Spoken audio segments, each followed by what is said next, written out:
ఇక ఆన్ నుంచి ఒకడు తొడగోసుకుంటా అంటే ఒకడు మెడగోసుకుంటా అంటే కోమటిరెడ్డి వెంకటరెడ్డి చెప్పిండు నల్లగొండల టీఆర్ఎస్ తప్పన ఒక్క సీటుకి వెళ్తే నేను రాజకీయ సన్యాసం తీసుకుంటాను.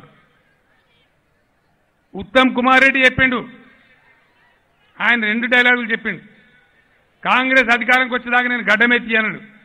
నువ్వు గడ్డం తీస్తే ఏంది, తీయకపోతే ఏంది?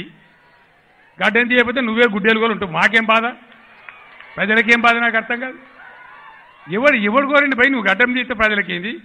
నాగార్జున సార్ కాలంలో నీళ్ళు రావాలి కానీ నీ గడ్డంతోనేందా బాబు, నాకు అర్థం కాదు. ప్రజలకు కడుపు నిండా కరెంట్ రావాలి 24 గంటలు. నీ గడ్డం తీయాలని నెత్తి కొరుక్కోను, ఇవేమని కావాలి నాకు అర్థం కాదు. ఇవే మాటలు. ఇదే ఉత్తమ్ కుమార్ రెడ్డి ఏమన్నాడండి, కాంగ్రెస్ పార్టీ అధికారానికి రాకపోతే నేను శాశ్వతంగా సన్యాసం తీసుకుని బయటకు వద్దాం. మరి ఎందుకు ఉత్తమ్ కుమార్ రెడ్డి మళ్ళా పోటీకి వచ్చినావు? పోటీకి వస్తే వచ్చినావు సంతోషం, పాప నీకు ఆచారం బాగాలేదు, నేనేం చేయాలి? ఉత్తమ్ కుమార్ రెడ్డి మళ్ళీ ఎలా మాట్లాడుతున్నాడు? Subscribe us and press the bell icon for more interesting updates.